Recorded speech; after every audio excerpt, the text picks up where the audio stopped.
Bom, prefeito de Manaus, Davi Almeida, receba aqui os nossos sentimentos pelas perdas terríveis que Manaus está sofrendo no coração da Amazônia. Os gringos costumam chamar a Amazônia de pulmão do mundo, né? Eu queria saber se eles estão tão preocupados quando o pulmão do mundo não tem oxigênio para as pessoas respirar. Gostaria de saber se tem alguém ajudando. Alguém da Prefeitura de Manaus ou do governo da Amazônia com essa crise terrível. Gostaria de saber se tem entidades internacionais mandando o oxigênio para a Amazônia. Já que eles respiram nosso oxigênio e dizem que é o pulmão do mundo e tem que ser preservado, pois é. Em Manaus tem gente morrendo com falta de ar pra caramba por causa do coronavírus.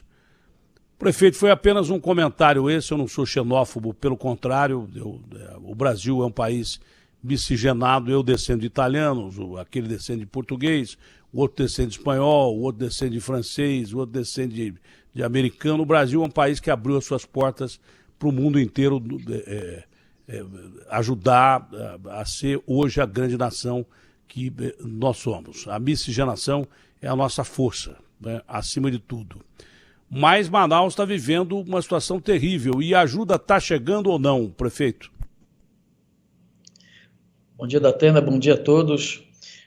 O Ministério da Saúde está presente em Manaus desde ontem, trazendo ajuda, oferecendo auxílio ao governo, à prefeitura, para esse combate ao novo coronavírus. Manaus, Datena, na verdade, nós vivemos um verdadeiro flagelo nos momentos que nós estamos passando. A segunda onda ela é bem pior do que a primeira onda. Os organismos internacionais que muito falam, que muito pregam pela Amazônia, próprios artistas que muito falam porque queimou uma árvore, está a floresta queimando. Nesse momento nós estamos precisando de ajuda, sim, e o governo federal estendeu a mão aqui para a cidade de Manaus e para o estado do Amazonas. É como no Egito, lá, a última praga do Egito. Parece que aqui em Manaus o anjo da morte está passando em todas as casas estão enlutadas, cada casa, cada lar, cada família está chorando a morte de um ente querido. E nesse momento do agravamento dessa crise, o governo federal estendeu a mão, sim, aqui para a cidade de Manaus, e nós estamos empenhados nos 3 níveis de governo, estadual, municipal e federal, para minimizarmos essa situação, onde o nosso sistema de saúde já entrou em colapso. Lembrando que foi a primeira cidade do Brasil, Manaus, a entrar em colapso na primeira onda, foi a primeira do Brasil também, capital, a sair dessa situação, e está sendo novamente a primeira a entrar. Esse vírus deixou todo mundo de joelhos. As grandes potências, os países de primeiro mundo, os Estados Unidos, a Suécia, a Alemanha, a França, Itália, a Inglaterra, todos eles sucumbiram diante do coronavírus. E o Brasil, o Amazonas e Manaus não seriam diferentes. Aqui em Manaus, essa segunda onda tem sido devastadora, Datena.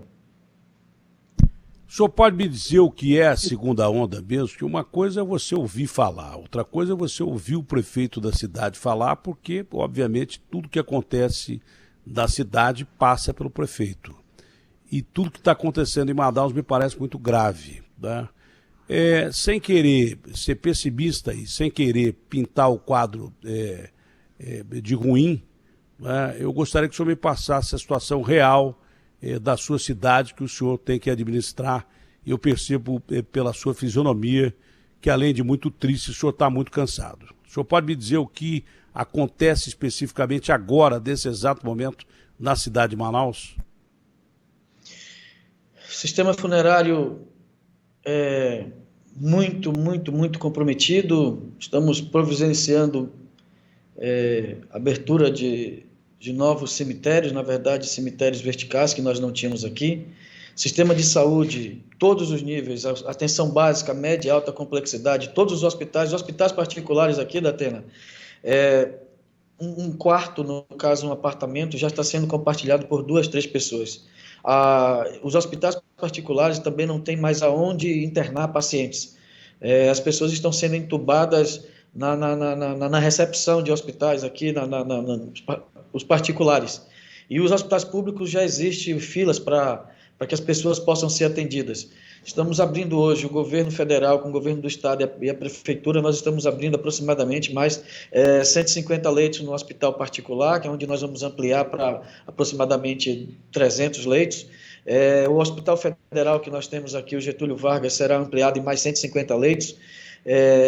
Nós temos aqui, nos 10 primeiros dias de janeiro, nós já temos mais 30 dias de dezembro. Todo dezembro foram internadas 1.342 pessoas. Só nos 9 primeiros dias de janeiro já foram 1.524. Se continuar dessa forma, nós vamos ter aqui mais problemas na cidade de Manaus. Para que você tenha uma ideia, nós já temos o dobro da oferta de leitos que tínhamos em abril e maio do ano passado, no início dessa pandemia. E eu acredito, certamente, que a população nos ajudando, o governo fazendo a sua parte, a prefeitura, o governo federal, nós precisamos muito do apoio da população para que mantenhamos o distanciamento. Decretos já foram assinados, pessoas ainda insistem em fazer festas clandestinas, gerar aglomeração, e isso tem sido um grande problema aqui na nossa cidade. As pessoas já estão tomando consciência, as redes sociais da nossa cidade da Atena é um verdadeiro caos, tantas pessoas se solidarizando, as famílias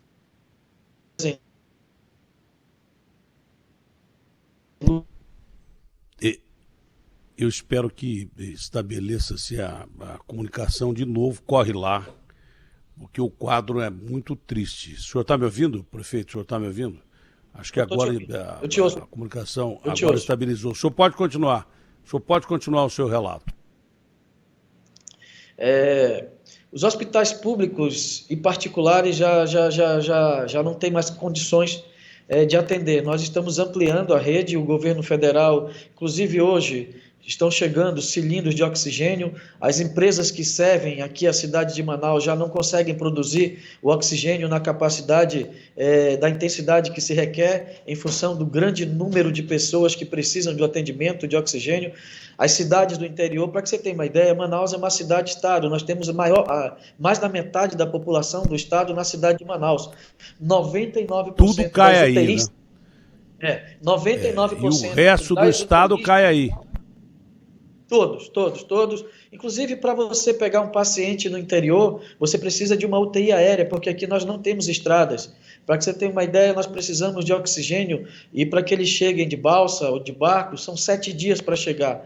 Uma força-tarefa está sendo montada com o Ministério da Saúde, o Ministério da Defesa, para trazermos cargueiros com oxigênio. Essa noite chegou 55 mil metros cúbicos de oxigênio para abastecer, que só dá para 2 dias. E o que está sendo produzido também não atende à demanda. Então, nós temos essa logística toda que está sendo montada para abastecer a cidade de Manaus com oxigênio. Por mais que nós possamos oferecer UTIs, tudo que se tenha, porém, com a escassez desse produto, no caso do oxigênio, a situação só se agrava. Bom, eu não sei mesmo jamais se eu vou resistir a essa doença, porque eu tive infarto recentemente, eu tenho problema cardíaco, eu tenho um diabetes muito alto, porque eu fiz uma cirurgia de tumor do pâncreas há 13 anos atrás. Meu diabetes é totalmente descontrolado, por mais que eu tente controlar, mas eu tenho uma coisa chamada asma desde menino. Eu já tive perto de morrer sufocado várias vezes. Eu sei o que é falta de ar. Sei muito bem o que é falta de ar. Inclusive eu estou agora com falta de ar. Mas é por causa do problema que eu tenho há algum tempo. Mas eu não sei mais se eu já vou resistir a esse bicho, porque se eu pegar esse bicho, provavelmente eu vá para o espaço. Agora, a pergunta que eu faço, e que quero deixar bem claro para quem está me ouvindo, que isso aqui não é uma entrevista alarmista, não, é apenas realista. Do prefeito que está desesperado. Eu estou percebendo no semblante do prefeito que ele não perdeu o controle, porque ele tem que manter o controle para manter viva a esperança de que, mais uma vez, o povo manauara vai passar por essa situação como passou a primeira vez. Claro que ele tem esperança. Mas a falta de oxigênio significa exatamente o que e quem é que está ajudando Manaus com oxigênio, não é? O tamanho do problema qual é e quem é que está ajudando Manaus com oxigênio, porque sem oxigênio o cara morre de coronavírus, já acabou, não tem jeito, que o problema é no pulmão principalmente, tem vários outros problemas que são advindos da doença, né? Mas o problema é respirar, Imagina um sujeito do seco morrer afogado. Então, eu quero saber quem é que está ajudando com oxigênio a cidade de Manaus e se tem perspectiva de uma ajuda maior aí do resto do Brasil, porque a falta de oxigênio é uma coisa terrível. Fica aí sem respirar 2 minutos, você vê o que é. Agora você imagina uma pessoa querendo captar o ar, poder respirar e o ar não chegar até os pulmões. Então eu queria que o senhor me dissesse o tamanho da encrenca que tem com oxigênio. O Ministério da Defesa, o Ministério da Saúde, o próprio ministro se encontra aqui, todo o staff do Ministério da Saúde estão criando um corredor humanitário com relação a essa questão do oxigênio. Aviões cargueiros já estão sendo direcionados a Manaus, aviões Hércules da Força Aérea já estão buscando esse insumo que nós precisamos, que é o oxigênio. Cilindros estão sendo enviados para Manaus, mais de 200 cilindros pela manhã, já saiu aí do aeroporto de Guarulhos, já saiu aí de São Paulo, vindo para a cidade de Manaus.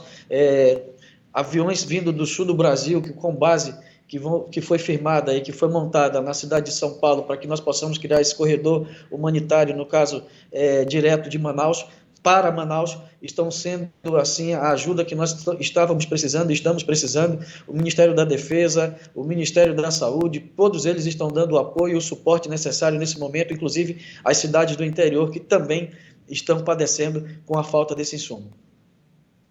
Uma pergunta leva a outra naturalmente. Quando o senhor colocou, no início da entrevista, que covas verticais estão sendo abertas, se não me engano são 22 mil, não é? Sim. Que talvez até caminhões frigoríficos ou câmaras frigoríficas para atender a demanda de pessoas mortas, não é? A gente pode entender mal, mas eu acho que não entende mal não, é a pura realidade. Aí, se a preocupação está sendo onde colocar os mortos, a gente tem pelo menos a dimensão do problema de como manter as pessoas vivas. Se você está pensando em cemitério para enterrar quem vai morrer, é porque a situação de quem está vivo é muito, mas muito grave, muito mais grave do que na primeira onda. O que é que os médicos e cientistas dizem para o senhor que provocou essa segunda onda em Manaus? Pode ser a variação dessa nova cepa, que dentre as cepas diferentes do coronavírus, uma delas é de Manaus, foi sequenciada. Na Europa provou-se que a cepa do Reino Unido já coloca alguns países em xeque. Muitos cientistas já não sabem mais ou não respondem com convicção se as vacinas que vêm aí poderão servir para as variações do coronavírus. Por isso ele está se espalhando mais rápido, que essa nova cepa ela não é mais letal, mas ela se espalha mais, ela é mais virulenta. O que é que dizem para o senhor que provocou essa onda mais letal do que a primeira onda em Manaus? O que é que a classe científica diz para o senhor e o que é que os médicos dizem para o senhor? Isso é algo muito novo, Datena. A ciência ainda não tem a exatidão do que nós estamos vivendo.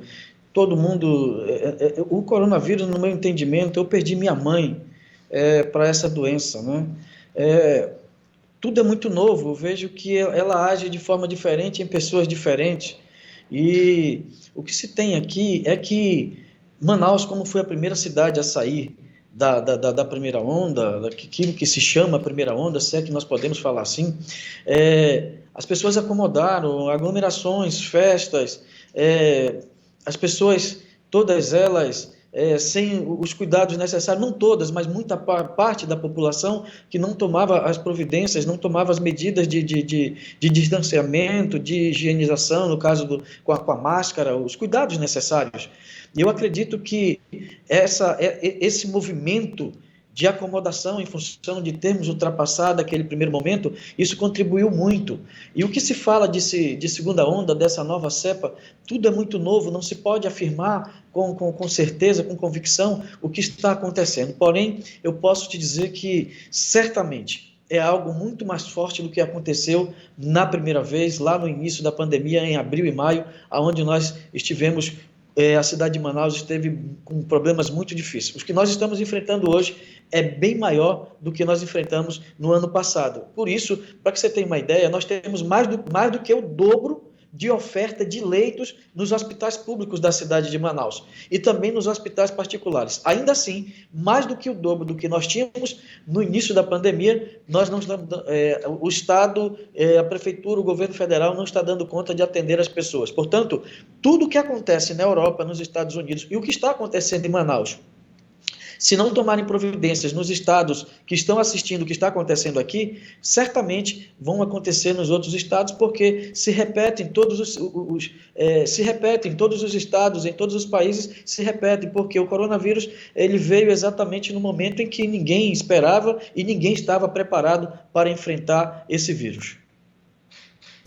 Quando eu perguntei ao governador de São Paulo se ele ia tomar alguma providência umas 3 ou 4 semanas, acho que um pouco mais antes das eleições aqui em São Paulo, e ele disse que eu não era médico, eu afirmei, o senhor também não é, mas o que está acontecendo na Europa, eu estou chamando a atenção, o que está acontecendo nos Estados Unidos, com uma nova cepa, vai chegar até nós se a gente não tomar nenhuma providência.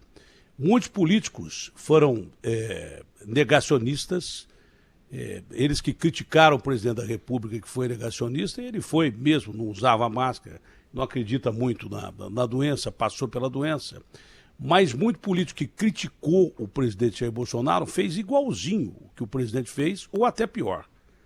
Houve um cinismo nessas eleições, com campanha presencial, com aglomeração de candidatos e quem era a favor de fulano, Beltrano.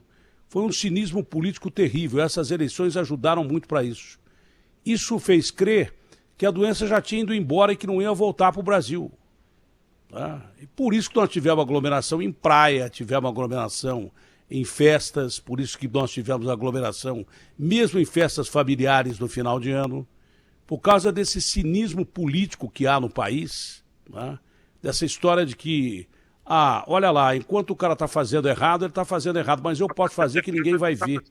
O povo não é bobo mais para aguentar isso aí.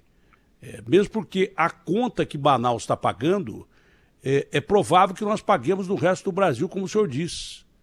É bem provável que a gente comece a pagar a conta daqui uns 10 dias. É muito provável que isso aconteça por aqui, por ali e acolá, como diz o mineiro, pelo Brasil inteiro. Então é bom ouvir o que o prefeito de Manaus está falando. Por todas as palavras que o senhor falou até agora, como a gente já não tem tanta certeza se a vacina vai servir para essas variações que estão surgindo aí, a gente pode estar começando a presenciar apenas o início de uma história muito triste e horrorosa para a própria história da humanidade. A gente pode estar presenciando o começo de uma coisa muito mais grave do que a gente imaginava que estava enfrentando. Como o senhor disse, o vírus é algo novo. Como a vacina que está chegando, ela está chegando e você tem que tomar, não interessa a eficácia da vacina, se for acima de 50%, tem que tomar. Não interessa se é a vacina do Dória, do Bolsonaro, se é de Oxford, se é da China, se é do raio que o parta. Você tem que tomar a vacina, porque senão o vírus vai replicando cada vez mais, porque você vai achando que a doença foi embora e o vírus vai se tornando mais mortal com essas variações que ele tem. O senhor traça um quadro de Manaus que eu já ouvi falar na Alemanha em lockdown. E o povo alemão já não suportou isso, já começou a querer sair às ruas para discutir que não quer mais ficar em casa. A França, ontem, pelo que eu li no Le Parisien, estava perdida em não saber mais o que fazer. Os médicos não saber mais o que fazer, se é lockdown, se é quarentena. O Reino Unido já está num misto entre lockdown e quarentena, enquanto aqui a gente fica discutindo se vai voltar às aulas. pelo que eu estou ouvindo o senhor falar, o governador tentou, acho que, decretar lockdown aí no Amazonas e não conseguiu. Ninguém aceitou. Como aqui, o governador de São Paulo botou em plano vermelho um dia depois das eleições o plano São Paulo e foi viajar para Miami. Os prefeitos das cidades praianas falaram, não, aqui não, nós não vamos aceitar isso não, vai ser plano amarelo. Mas pelo que o senhor está dizendo, o senhor vê outra forma de conter a doença hoje, nesse momento, a não ser vacina, ou você diminuir o contato social e aí de novo entrar naquela história de quarentena e lockdown? O senhor vê alguma outra forma disso ou não? Alguns decretos foram editados, foram publicados e restringindo a circulação de pessoas, a abertura do comércio. No centro da cidade tem sido de quase 100%, vamos colocar aqui 100% no centro da cidade, só que nas áreas periféricas, alguns comerciantes ainda insistem em abrir e deixar o comércio funcionando. E isso dificulta muito. Não está descartado, a meu ver, com as medidas que nós estamos tomando essa semana até o próximo sábado, elas vão ser esses dias serão fundamentais, mesmo com a abertura de novos leitos, para que nós possamos tomar outras medidas, né, nos 3 níveis de governo. Nesse momento não se faz, eu vejo necessário o lockdown, porém não descarto a possibilidade do mesmo, muito menos da quarentena, caso se agrave ainda mais a situação que já é muito grave. O povo aí de Manaus deve estar mais acessível a isso, porque está vendo parente morrer, está vendo vizinho morrer, está vendo gente morrer pra caramba. Quando você não mostra que o cara está sendo enterrado, parece que a doença não existe. Quando alguém diz o pior já passou, aí a coisa fica complicada. Mas o sujeito está vendo a realidade não é pela TV, não, ele está vendo pela janela. E acho que o povo está mais acessível ao distanciamento social de alguma forma, ou eu estou errado? Veja bem, o que nós estamos sofrendo hoje é em função dos reflexos, a meu ver, segundo as informações que eu recebi de médicos, de cientistas, o reflexo das festas de final de ano nós vamos agora sentir nessa próxima semana.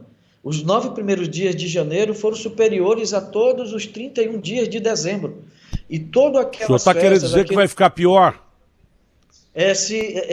A tendência é que se nós não mantivermos, né, o distanciamento, não obedecermos às regras de distanciamento, de higiene e dos cuidados necessários, nós podemos, o quadro pode piorar, certamente pode piorar. Eu tenho ouvido aqui alguns médicos dizendo que o pior ainda está por vir. Eu não posso fazer essa afirmação, mas eu já ouvi isso de muitas pessoas que estão próximas a mim. Mas se já está no caos, o que é o pior do pior? Eu não sei o que vai ser o pior do pior. Se o senhor já não tem onde enterrar a gente, não é salvar, não tem mesmo. Estão salvando gente na porta do hospital, na recepção do hospital. O oxigênio está chegando aos poucos, aí o que chegar vai durar 3 dias. Então, o que seria o pior do pior? Eu não sei. Sinceramente, eu não sei. O senhor já tem um quadro disso? Nós temos aqui a abertura de novos leitos, a vinda de oxigênio, porém, se nós não diminuirmos, se nós não mantivermos o distanciamento social, a situação pode se agravar. E pior do que está, será o caos. Nós já estamos vivendo momentos muito difíceis. As pessoas tem pessoas morrendo em casa, para que você tenha uma ideia. Somente ontem foram sepultadas 150 pessoas na cidade de Manaus, comprovadamente 57 de Covid. Porém, ainda existe um caso de subnotificação, que ainda vão ser testados. Portanto, são situações muito difíceis que nós estamos vivendo e nós precisamos, como já temos o apoio governo estadual, federal e municipal, nós temos a certeza de que a população, dando a sua contribuição, a sua colaboração, nós vamos poder atender nos hospitais, dar um tratamento. Inclusive, eu quero aproveitar nesse momento a sua grande audiência para pedir para a população que se dirija às unidades básicas de saúde quando sentir os primeiros sintomas. Nós somos a atenção básica, a prefeitura atende a atenção básica. E as pessoas estão nos procurando já no 8º, no 9º e no 10º dia, e nós não temos como atender nas unidades básicas. Essas pessoas já precisam ser encaminhadas para um hospital de média e de alta complexidade. O que vai nos salvar, o que vai livrar Manaus dessa situação, é que as pessoas, quando tiverem o primeiro sintoma da doença, que eles procurem imediatamente uma unidade básica de saúde. Lá eles serão atendidos pelo médico, terão os remédios dispensados nas nossas farmácias e assim, tratando precocemente a doença, nós não vamos ter essa doença agravada e não vamos precisar tratar esses pacientes no leito clínico ou também no leito de UTI. O que nós estamos propondo à nossa população é que aos primeiros sintomas da doença não espere sentir falta de ar, porque as pessoas, quando sentem falta de ar, que vão procurar uma unidade básica de saúde, ela já está com o pulmão comprometido e aí precisa de uma internação. E isso tem agravado o atendimento nas nossas unidades de média e alta complexidade. O que nós estamos pregando, o que nós estamos propondo, o que nós estamos pedindo é que a população, quando sentir os primeiros sintomas da doença, que procure uma unidade básica de saúde, lá ela será atendida e terá o seu tratamento antecipado de forma precoce, tratamento profilático para que a doença não possa agravar. Aí sim, nós vamos diminuir a incidência da doença e nós vamos achatar essa curva de crescimento. A nossa plataforma Bandeirantes está transmitindo essa entrevista para o mundo todo e agora a audiência é maior porque entrou também o portal UOL, que é o maior site do país, não é? Então tem muita gente ouvindo essa entrevista, que será replicada no Brasil Gente hoje à tarde. Então ouça bem o que o prefeito falou, e o prefeito deve estar mais entendido de Covid do que muita gente. Aos primeiros sintomas, procure as unidades básicas para você não ter que depender de oxigênio. Porque quando o sujeito sente falta de ar, aí já é praticamente o último estágio da doença. E o problema não é que você não vai ser salvo, é que a chance de você ser salvo é menor por falta, por exemplo, de oxigênio. O prefeito está me dizendo que tem oxigênio para mais 2 dias aí em Manaus, que é o pulmão do mundo, segundo costuma se dizer. A Amazônia é o pulmão do mundo que não tem oxigênio. Essa promessa de oxigênio é para 2 dias mesmo, mas há perspectiva de que melhore a chegada do oxigênio em Manaus, prefeito? A partir de hoje, diariamente estarão chegando esse oxigênio, essas usinas, né, de produção de oxigênio para aumentar a nossa produção aqui. Hoje nós temos uma demanda dia de 55 mil metros cúbicos de oxigênio e nós temos uma capacidade de produção de aproximadamente 35 mil, né? E esse restante, esse que está faltando, eles estão chegando a partir de hoje, diariamente, nesse corredor humanitário que se falou ontem no Comitê de Gestão de Crise, que foi implementado nos 3 níveis de governo, e o governo federal tem nos ajudado, e esses, inclusive, já no dia de hoje, já está chegando, que vai suprir as nossas necessidades pelos próximos dias, porém, diariamente vão chegar, nós temos essa demanda e estarão chegando aqui na nossa cidade para que possam, porque Manaus é o centro distribuidor do nosso estado. Chegando em Manaus, nós ainda temos que distribuir para os municípios do interior. E isso demanda tempo, porque tem municípios que você sai de Manaus, você passa 10 dias dentro de um barco para chegar no município. Portanto, são essas as dificuldades que nós vivemos. Nós vivemos num país muito diferente de tudo que se vê, Datena. Aqui, para você pegar um paciente, é uma UTI aérea. As nossas UTIs, no caso, as nossas ambulâncias, são os nossos aviões. Os nossos rios são as nossas estradas, né? As nossas estradas são os nossos rios. Nós vivemos uma realidade diferente de todo o Brasil em função do nosso isolamento por via terrestre. Inclusive, no dia de ontem, foi dada uma ordem para que se pudesse consertar os trechos da BR-319 para que ela pudesse ficar transitável, e já está, tem trechos que estão transitáveis, o trecho do meio, para que esse oxigênio possa chegar via terrestre e ele chegue aqui numa maior quantidade e numa maior rapidez. Mas eu acredito que com essa ajuda que nós estamos tendo do governo federal, o oxigênio que nós estávamos precisando verdadeiramente, né, ele está chegando e nós acreditamos que nós não venhamos a sofrer desse mal. Olha, se você não conhece a Amazônia, é mais ou menos o seguinte: você passa horas e horas e horas voando e não vê o chão. É tudo floresta. Então tem comunidades do interior que você demora de 7 a 10 dias para chegar. E olhe lá. As reservas indígenas, então, nas fronteiras com os países aí, Peru, Colômbia, Equador, das reservas indígenas ficam praticamente inatingíveis.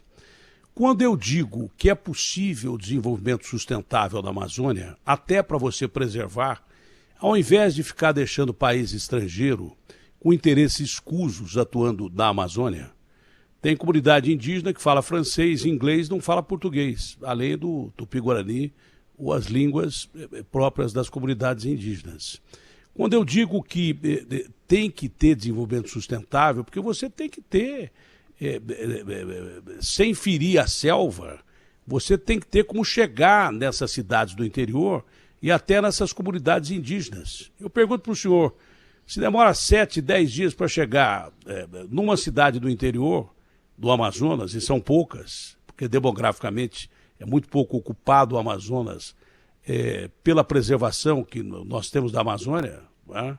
É claro que há depredação, como há em todo canto do mundo, mas se você ocupar com inteligência, sem destruir a mata, né, você vai até preservar, impedir que garimpo ilegal se instale ali, impedir que madeireiros de forma ilegal levem a nossa madeira para vender na Europa cinicamente.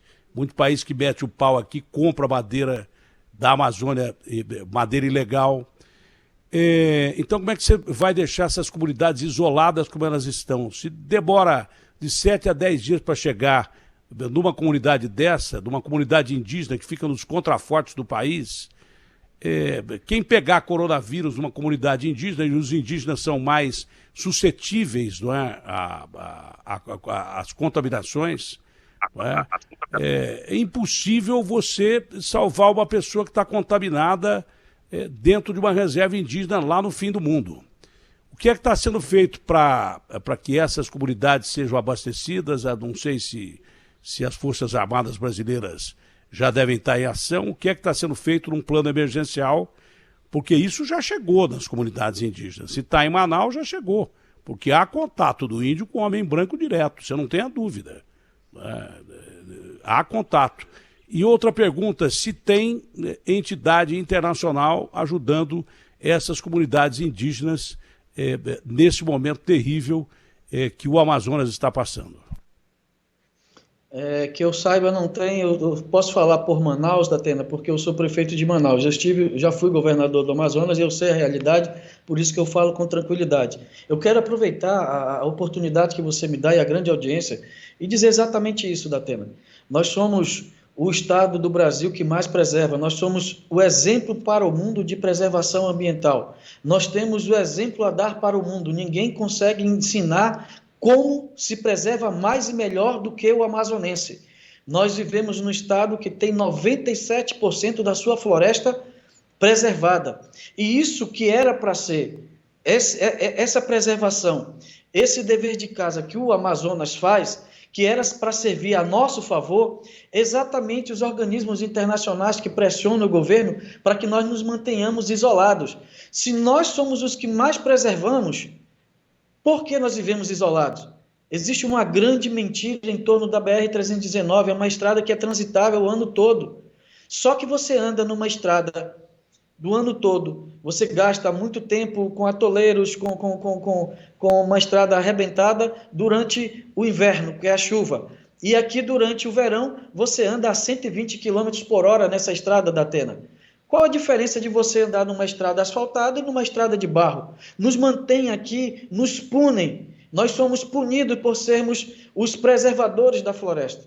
Nós somos punidos por sermos exatamente o estado que mais preserva a sua floresta. E nós precisamos sair desse isolamento. É um apelo dramático que, como morador, como filho dessa cidade, desse estado, eu faço a todo o país, que se asfalte a BR-319 e possam tirar o povo do Amazonas, o povo de Roraima, do isolamento do resto do Brasil. Nós somos exemplo para o Brasil e para o mundo de preservação. Se existe um povo que conhece de preservação, é o povo amazonense. Nós temos 97% das nossas florestas preservadas. E aquilo que era para servir a nosso favor, estão fazendo exatamente contra. Esses mesmos organismos internacionais que clamam, que falam, quando estão queimando, no caso, tirando alguma madeira, nesse momento esses organismos se calam em estender a mão, em estender uma ajuda para o Amazonas e para a Amazônia. Eu aproveito essa oportunidade para deixar esse meu desabafo, em nome do povo do meu estado, que sofre com esse isolamento. Prefeito, há uma informação de que o governo está aconselhando a usar ivermectina e cloroquina para o tratamento da Covid, é isso. E está sendo feito, existe isso mesmo, que são remédios que não estão comprovadamente aprovados. Aliás, não tem remédio nenhum que está comprovado que faz efeito sobre a Covid-19, mas esses remédios estão sendo utilizados pelo Ministério da Saúde aí? Veja bem, esse é o tratamento profilático, é o tratamento que se dá, inclusive eu fui atendido e eu usei esses remédios no meu tratamento. Ivermectina, azitromicina, vitamina C, vitamina D, prednisolona, no caso prelone, que são os corticoides. E é esse o tratamento que nós estamos propondo no início dos primeiros sintomas, para que não seja agravada essa doença. Esse medicamento nós vamos usar sim, nós estamos fazendo uma grande compra para que nós possamos distribuir para a população. Eu estou há 11 dias, 12 dias na administração e nós já estamos fazendo a aquisição para que no máximo, no menor espaço de tempo possível, nós possamos estar distribuindo gratuitamente esses medicamentos à população, porque cabe ao gestor público fazer a opção daquilo que ele quer investir. Nós estamos passando por muitos momentos difíceis, é verdade, Datena, mas muitos momentos que poderiam ter sido evitados se os administradores tivessem tomado as decisões corretas no momento correto. Por exemplo, uma cidade como Manaus, com 2 milhões e 200 mil habitantes, se gasta 50 milhões de reais por ano com medicamentos, enquanto se gastou 225 milhões de reais com propaganda. Essa não era prioridade, pelo que eu vi no ano passado na nossa cidade. Nós estamos invertendo essa lógica. É importante você anunciar, é importante você fazer propaganda, tudo isso é importante, mas você precisa cuidar das pessoas. E nós fomos eleitos exatamente para isso, para cuidar das pessoas. Eu sou alguém de uma periferia aqui da cidade de Manaus e eu fui eleito para isso, para cuidar das pessoas. E nós queremos dizer que esses medicamentos que nós vamos usar, já estão sendo usados, azitromicina e ivermectina, são usados de forma precoce no tratamento da doença. Se não há comprovação científica, na verdade não temos certeza de nada com relação ao coronavírus. Todos os sistemas de saúde, todos os cientistas estão de joelhos diante desse vírus. Agora tem uma nova cepa que foi descoberta no Japão. O Reino Unido também está sofrendo isso. A Suécia está fazendo lockdown. A Alemanha fazendo o mesmo. Não vai ser diferente aqui no Brasil. Portanto, nós precisamos aumentar a imunidade da população, que é o que nós queremos fazer para diminuir a incidência da proliferação do vírus. Como está sendo a sua rotina e como será a sua rotina diária hoje em Manaus? E aquilo que o senhor está vendo, o senhor já falou, parte daquilo que o senhor está vendo, mas a gente não consegue enxergar o todo, porque só enxerga o todo quem está no meio do furacão. É do olho do furacão, que é a parte mais calma que existe, é que você enxerga o que tem do lado. Mas como será a sua rotina de hoje? Como está sendo a sua rotina de hoje e do povo manauara e amazonense?